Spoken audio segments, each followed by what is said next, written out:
1972년 미국의 기상학자였던 에드워드 로렌츠가 처음 발표한 것이 나비 효과였습니다. 아주 작고 사소한 사건 하나가 나중에는 커다란 효과를 가져온다는 의미였습니다. 작은 나비의 날개짓이 그 반대편에서는 태풍을 일으킬 수 있다는 이론입니다. 베이징에서 나비 한 마리가 날개짓을 했더니 그 반대편 미국의 뉴욕에 폭풍우가 몰아칠 수 있다는 것입니다. 과학 이론이었는데 이것이 경제학에서도 나비 효과라는 말을 쓰기도 합니다. 일반 사회학에서도 광범위하게 쓰여지는 것입니다. 일파만파처럼 큰 영향을 끼친다는 것입니다. 대통령의 3.1절 기념사가 일파만파로 여러분 파동을 일으키고 있는 것입니다. 학폭 논란이 또 큰 영향을 주게 되는 것입니다. 이것처럼 적은 것 같지만은 그 영향이 크게 다가온다는 것입니다. 그 중에 우리 몸에서는 여러분 혀가 그렇다는 것입니다. 배에서는 배의 키가 그런 영향을 끼친다는 것입니다. 또한 자연에서 일어나는 작은 불씨가 엄청난 영향과 피해를 준다는 것입니다. 우리 몸에서의 말이라는 것이 얼마나 중요하고 또 얼마나 파급 효과가 있는지를 말하는 것입니다. 교육계에서 한마디가 우리나라의 사교육비를 엄청나게 끌어올렸다고 이야기합니다. 학원 말고 대책 있나요? 그 한마디가 코로나의 나비 효과로 사교육비가 여러분 엄청나게 불어났다는 것입니다. 지난해 초, 중, 고 사교육비가 여러분 26조였다고 합니다. 26조라고 해도 놀라는 분은 한 분도 없어요. 이게 얼마나 큰 돈인지 다시 한번 제가 이야기할 때 놀라는 표현을 하시면 예의가 있는 분입니다. 사교육비가 26조였답니다. 예. 경상북도 1년 예산이 12조 821억입니다. 대구시의 1년 예산이 11조입니다. 대구시랑 경상북도 예산을 다 합쳐도 사교육비에 미치지 못하는 것입니다. 학원 말고 대책 있나요? 그 한마디가 여러분 엄청난 파급 효과가 있는 것입니다. 1912년 4월 14일 날 대서양을 가로지르던 타이타닉호가 여러분 빙산에 부딪혀서 대서양에 가라앉고 말았습니다. 아마 그것을 예측하고 또 예측해서 배의 키를 여러분 돌려놨더라면 그런 참혹한 모습은 없었을 것입니다. 1514명이나 여러분 죽고 만 사건입니다. 2019년에 강원도에 불이 났습니다. 그 불로 인해서 인제에서 시작된 불이 고성군, 속초시, 또한 강릉시, 동해시 초대형 산불로 번지게 되었습니다. 도로변의 전선주에 있었던 갯파기에서 발화됐던 불꽃 하나가 엄청난 피해를 주고 말았습니다. 2명이 죽었고 4,000명 이상 되는 피해를 입은 사람들이 생겼으며 주택과 시설물이 16군데가 다 전소되고 말았습니다. 여러분, 작은 것 같지만은 그 영향은 너무 크다는 것입니다. 혀는 작지만은, 배의 키는 한 부분이지만은, 작은 불씨 하나이지만은 엄청난 파급 효과와 또한 영향을 끼칠 수 있다는 것입니다. 그렇기 때문에 오늘 본문은 말의 중요성을 이야기하고 싶은 것입니다. 오늘 야고보는 많이 선생되지 말라고 말씀하고 있습니다. 왜냐하면 선생은 더 큰 심판을 받는다는 것입니다. 그 당시 유대 사회에서 가장 존경받는 부류가 있었다면 선생입니다. 교사들입니다. 우리 주님을 가르쳐서도 마태복음 8장 19절에 보면 한 서기관이 나와 예수께 아뢰되 선생님이여 어디로 가시는지 저는 따르리이다. 우리 예수님을 선생님이라고 하고 있습니다. 디다스 칼로스라고 쓰기도 하고 마스터라고도 쓰기도 합니다. 이 선생님들이 얼마나 존경을 받느냐 하면 교회 장로님들보다 더 많은 존경하라고 성경은 말해주고 있습니다. 디모데전서 5장 17절에 보면 잘 다스리는 장로들은 배나 존경할 자로 알되, 여러분 잘 다스리는 장로님들은 배나 존경해야 됩니다. 말씀을 가르침에 수고하는 이들에게는 더욱 그리할 것이니라. 배나 존경하는 그 이상으로 말씀을 가르치는 선생님들은 존경하라고 이야기해주고 있습니다. 근데 오늘 본문은 선생되지 말라고 이야기를 하고 있습니다. 이렇게 존경받는 선생님들이 많이 있으면 있을수록 좋을 텐데 왜 선생되지 말라고 했을까? 실수가 있기 때문에 그렇습니다. 선생의 실수는 더 큰 파급 효과가 있기 때문에 그렇습니다. 잘못 가르칠 수 있는 이 실수를 경고하고 있는 것입니다. 여기서 실수는 말의 실수입니다. 말이 많으면 실수할 수밖에 없습니다. 가르치는 자가 잘못 가르친다는 것입니다. 여러분, 그래서 선생되지 말라고 했는데 여러분, 우리 모두는 선생 자질이 다 있는 사람인 것을 아십니까? 여러분, 가정에서 이렇게 하라 저렇게 하라, 이렇게 하면 안 된다, 남편이 가르치고 아내가 또 이야기를 합니다. 또 자녀들에게 이야기를 합니다. 다분히 선생 기질이 있는 것입니다. 교회에서도 마찬가지입니다.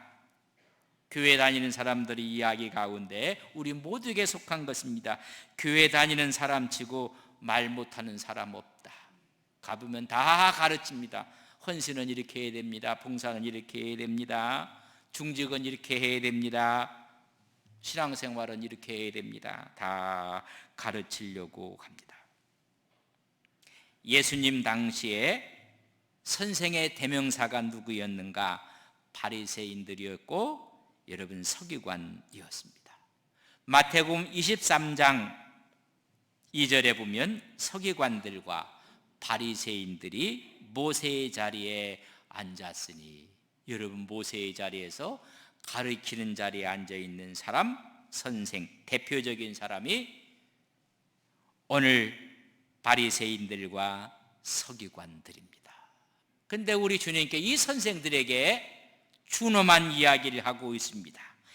23장 15절 마태복음에 보면 화 있을진저 외식하는 서기관들과 바리새인들이여, 너희는 교인 한 사람을 얻기 위하여 바다와 육지를 두루 다니다가 생기면 너희보다 배나 더 지옥 자식이 되게 하는도다. 잘못 가르치고 있다는 것을 말씀해 주고 있습니다. 모세의 자리에 앉았고 가르친 자리에 앉았지만은 화 있다고 말씀을 해주고 있습니다.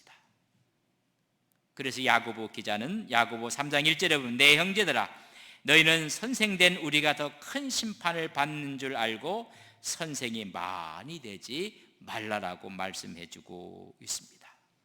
우리에게 진정한 선생이 한 분 있다고 마태복음 28장 3절은 말하고 있습니다. 그러나 너희는 납비라 청함을 받지 말라. 너희의 선생은 하나요 너희는 다 형제니라. 우리에게 진정한 선생이 있다면 예수 그리스도인 것을 말씀해 주고 있습니다. 가르치는 사람의 말에 실수가 있음을 전제하고 선생되지 말라는 것입니다. 만약 말에 실수가 없다면 그 사람은 온전한 사람이라고 성경은 증언합니다. 야고보 3장 2절 우리가 다 실수가 많으니 만일 말에 실수가 없는 자라면 곧 온전한 사람이라. 여러분, 온전한 사람은 말에 실수가 없는 사람입니다. 그렇다면 그 사람의 말은 어떤 말인가? 여러분, 은혜로운 말을 하는 사람들입니다. 사람들은 거칠고 독하고 악한 말을 합니다. 아닙니다. 은혜의 말을 하는 사람입니다. 아니, 그 사람의 말은 맛이 있는 말입니다. 골로새서 4장 6절에 보면 너희 말을 항상 은혜 가운데서 소금으로 맛을 냄과 같이 하라고 말씀해 주고 있습니다. 여러분, 은혜로워야 됩니다. 그리고 맛이 있어야 됩니다. 소금으로 맛을 한 것처럼 여러분, 음식을 만들었는데 소금이 안 들어갔습니다. 그럼 밋밋한 맛이 여러분 입맛을 당기지 않습니다. 그런데 갑자기 소금을 너무 많이 넣습니다. 그러면 짜서 음식 먹기가 힘듭니다. 적당하게 소금의 맛을 내는 것처럼 은혜로운 말을 하는 사람은 온전한 사람이라고 말해주고 있습니다. 그런 자의 말을 들으면 즐겁고 마음에 기쁨이 있고 마음에 감사가 일어나고 여러분 감동이 일어나는 것입니다. 그럼 어떻게 이것이 가능할까? 오늘 그 가능함을 3절에 이렇게 이야기합니다. 입을 지키는 자는 자기 하나님 말씀 가운데 우리에게 주시는 말씀 가운데 3절에 우리가 말들의 입에 재갈을 물리는 것은 우리에게 순종하게 하려고 그 온몸을 제어하는 것이라. 여러분, 말에게 재갈을 물리는 것처럼 우리 입에 재갈을 물겨 통제하고 제어하라는 것입니다. 말과 소를 제어하기 위해서 씌운 고삐가 있는 것처럼 우리의 언어를 통제하고 제어하라는 것입니다. 왜 그렇게 하라고 이야기합니까? 여러분, 배의 키처럼 인생의 방향을 결정하기 때문에 그렇습니다. 함부로 이야기를 하면 인생의 방향이 틀려지는 것입니다. 유고슬라비아의 작은 시골 마을의 한 성당에서 미사가 집전되는 가운데 일이 벌어진 사건이 있었습니다. 여러분, 신부가 집전을 할 때 옆에서 돕는 어린아이들이 있습니다. 그 아이들을 복사라고 이야기를 합니다. 우리말로 얘기하면 도우미입니다. 이 도우미 복사가 잔을 떨어뜨리고 말았습니다. 담겨있는 포도주가 쏟아졌습니다. 옆에 서 있던 신부가 복사의 어린아이의 뺨을 때렸습니다. 그리고 나서는 다시는 제단에 가까이 오지 말라고 소리를 쳤습니다. 그 한마디가 이 아이가 자라면서 마지막에 여러분 독재자 티토가 되고 말았습니다. 한 시부가 또 있었습니다. 똑같이 복사가 잔을 떨어뜨리고 말았습니다. 그 신부는 다가가서 머리를 쓰다듬으면서 너는 커서 신부가 되겠구나 라고 말을 했습니다. 그 아이는 그 말이 마음속에 와 닿아 있었고 그는 자라면서 신앙과 믿음을 지켜 마침내 그는 신부가 되었습니다. 여러분, 우리의 말이라는 것이 그 사람의 인생의 방향을 바꾸어 놓는 것입니다. 조그만 마을에 목사님이 부임을 했습니다. 모든 사람들이 새로운 목사님을 존경합니다. 설교가 너무나 은혜로웠습니다. 많은 사람들이 새로운 목사님의 설교를 들으러 교회를 갑니다. 그 중에 한 어린아이가 늘 교회에 나가게 되었습니다. 그 어린아이는 그 동네에서 따돌림을 받는 아이였습니다. 멸시와 조롱을 받는 아이였습니다. 이유인즉 그의 아버지가 누구인지를 모르는 작고 못생긴 아이였습니다. 그는 교회에 가면서 은혜를 받았습니다. 어린 나이에 하나님께 은혜를 받는데 늘 모든 사람들이 예배당에 다 들어간 후 마지막에 들어갑니다. 그리고 모든 사람이 나오기 전에 일찍 나옵니다. 그러면서 은혜를 받았습니다. 어느 주일날 가장 늦게 들어가서 예배를 드리는데 목사님의 설교가 어린의 마음을 또 감동이었습니다. 그런 과정 가운데 예배가 다 끝난지를 모르고 그는 앉아 있을 때 이미 예배가 끝나고 사람들이 가족끼리 쭉 나가기 시작했습니다. 그 사이에 이 소녀는 나가면서 앞에 서 있는 목사님과 인사를 하는 것입니다. 부모들과 자녀들이 함께 인사를 하고 요새 아이들은 어떻게 크느냐 라고 이야기를 하면서 목사님과 인사를 나눕니다. 드디어 자기 차례가 돌아왔습니다. 다 부모들과 함께 왔는데 혼자 온 아이에게 목사가 묻습니다. 너는 누구의 아들이냐? 그 말을 듣는 순간 주에 함께 나갔던 사람들은 그 어린애가 누군지를 압니다. 아버지를 모르는 동네 어른들이었습니다. 근데 목사님이 물어서는 안 될 물음을 한 것입니다. 너 누구의 아들이냐? 라고 묻습니다. 말이 없는 이 소년을 향해서 목사는 이야기합니다. 내가 누구의 아들인지 내가 알겠다. 주의 어른들이 우리도 모르는 제 아이의 아버지를 새로운 목사님이 어떻게 알까? 목사님 한 말 더 합니다. 내가 너의 아버지를 닮았기 때문에 쉽게 알 수가 있다. 주위에 있는 사람들이 깜짝 놀랐습니다. 우리도 모르는 제 아버지를 목사가 어떻게 안단 말인가? 그때 목사님의 입에서 나온 말입니다. 너는 하나님의 아들이야. 내 모습을 보면 알 수가 있어. 너는 하나님의 아들이야. 주위에 있던 어른들이 깜짝 놀랐고 이 어린 소녀는 교회를 박차고 뛰어나기 시작했습니다. 그때 등 뒤를 향해서 목사님이 이야기합니다. 너는 하나님의 아들이야. 하나님의 아들답게 살아야 해. 그 한마디가 마음속에 씨가 됐습니다. 마음속에 불이 됐습니다.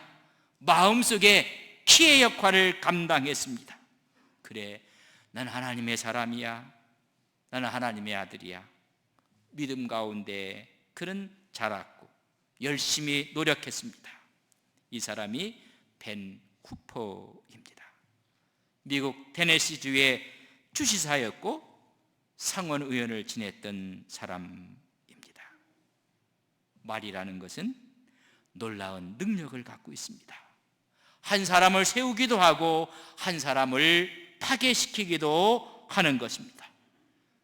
그리스 속담에 뼈 없는 혀는 작고 조그마하고 약하지만 모든 것을 부수고 모든 것을 죽일 수 있다고 했습니다. 말은 놀라운 힘을 갖고 있는 것입니다. 오늘 우리가 살고 있는 현대사회 속에도 여러 가지 문제들이 많이 있습니다. 아니, 교회마저도 문제가 있는 교회들도 있습니다. 분쟁이 일어나고 다툼이 일어나고, 여러분 가정도 마찬가지입니다. 다 알고 보면 대부분이 말 때문에 그렇습니다. 그 말이 작은 불씨가 돼서 다툼과 분쟁을 일으키는 것입니다. 초대교회가 말로 인한 아픔과 고통이 있었다면 오늘 우리의 사는 현대의 교회는 더하면 더할 것입니다. 다 말 때문에 그렇습니다. 내 자존심을 상하게 했다는 것입니다. 내 인격을 모독했다는 것입니다. 시인은 이야기합니다. 시편 141편 3절에 보면 여호와여 내 입에 파수꾼을 세우시고 내 입술의 문을 지키소서. 혹시 내 입술을 원망하고 남을 모해하는 말은 하지 않을까? 내 입술에 문을 지켜달라고 이야기를 합니다. 잠언 13장 3절에 보면 입을 지키는 자는 자기의 생명을 보존하나 입술을 크게 벌리는 자에게는 멸망이 오느니라. 죽고 사는 문제가 말에 달려 있다고 말씀하고 있는 것입니다. 잠언 18장 21절에 보면 죽고 사는 것이 혀의 힘에 달렸나니 혀를 쓰기 좋아하는 자는 혀의 열매를 먹는다고 말씀해 주고 있습니다. 여러분, 얼마나 큰 파괴적이고 강한 영향을 갖는지 이루 말할 수가 없습니다. 우리는 정말로 선한 말을 해야 됩니다. 그때 모든 사람들이 영혼이 살아나고 그의 육체가 살아나는 것입니다. 잠언 16장 24절에 보면 선한 말은 꿀송이 같아서 마음에 달고 뼈에 양약이 되느니라. 여러분, 우리의 영육이 살아나게 되는 것입니다. 다 말 때문에 어려움을 겪는 것입니다. 혹시 여러분들 가운데 말 때문에 어렵고 힘들고 또 손해보고 곤욕을 치른 적은 없습니까? 왜냐하면 말은 불이기 때문에 그렇습니다. 말은 큰 배의 키 때문에 그렇습니다. 말 실수가 없는 사람들의 특징을 보면 여러분, 이런 특징이 있습니다. 모든 면에 긍정적인 말을 하는 사람들은 여러분 거의 말에 실수하지 않습니다. 장점을 보려고 하고 가능성을 이야기하고 그리고 인정하고 격려하는 것입니다. 어떤 상황 가운데 절망하지 않고 좌절하지 않고 원망하지 않습니다. 긍정적인 생각을 갖고, 두 번째는 자기의 의에 사로잡혀 있지 않는 사람들입니다. 나만이 옳다고 나만이즘에 빠지지 않는 사람들입니다. 여러분, 나만 옳다고 생각한다면 자연스럽게 상대방은 잘못된 것입니다. 그렇기 때문에 부정적인 언어를 사용할 수밖에 없습니다. 말에 실수가 없는 마지막 모습은 자기 감정 조절을 잘 하는 것입니다. 여러분, 모두가 쉽게 감정을 폭발하고 오히려 자기의 모습을 드러낼 때 우리는 늘 실수하게 됩니다. 차분하게 우리의 분노의 감정을 여러분 잘 억제해야 됩니다. 그래서 재갈을 물리라고 했고 방향을 통제하는 배의 키의 역할이라고 이야기한 것입니다. 작은 말 한마디가 큰 불이 돼서 모든 것을 태우는 것입니다. 가장 가까운 사이도 말 한마디 때문에 파경을, 어려움을 겪게 되는 것입니다. 가장 가까운 부부관계, 여러분 많이 깨지는 가정들이 있습니다. 파경에 이르는 모습을 보게 됩니다. 삼성경제연구소에서 조사해서 이렇게 파경으로 치닫고 있는 부류를 이렇게 발표한 적이 있습니다. 부부관계 가운데 첫 번째 부류는 당신이 하는 게 늘 그렇지, 늘 불평하고 비난하는 것. 당신 오늘 실망시키지 않을 줄 알았는데 오늘도 음식이 짜네, 음식이 맵네. 어떤 물건을 사도 여러분 늘 당신이 사오는 게 그렇지, 비난, 불평하는 것입니다. 두 번째는 아주 좋은 말을 합니다. 그래서 그것이 조언이고 권면입니다. 그러면 하는 말이 너나 잘하세. 여러분 빈정되는 것입니다. 세 번째는 어떤 의견을 이야기하면 무안을 주는 것입니다. 주잡하기나 잘하라고.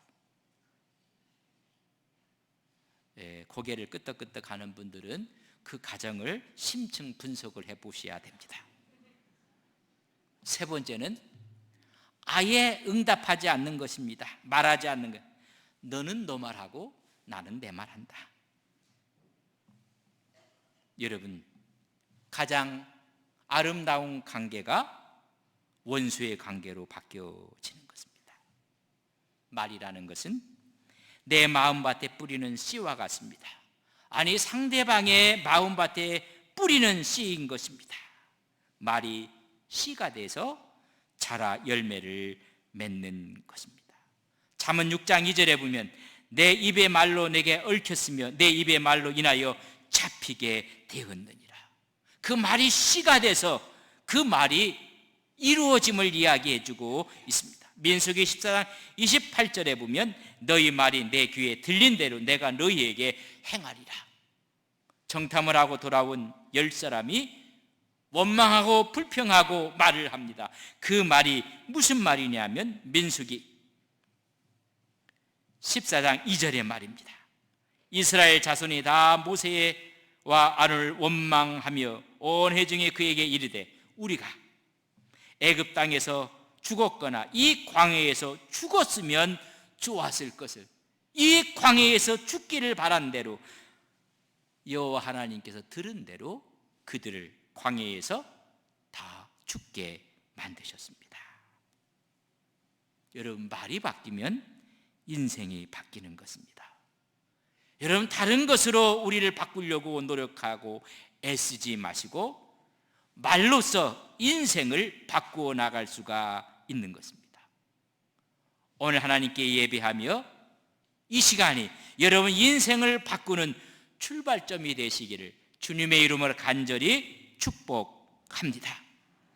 말이 바뀌면 인생이 바뀌는 것입니다. 하나님의 은혜의 축복이 큰 나비 효과가 돼서 여러분 인생을 새롭게 바꾸는 언어의 혁명이 일어나기를 주님의 이름으로 간절히 축복합니다. 다 함께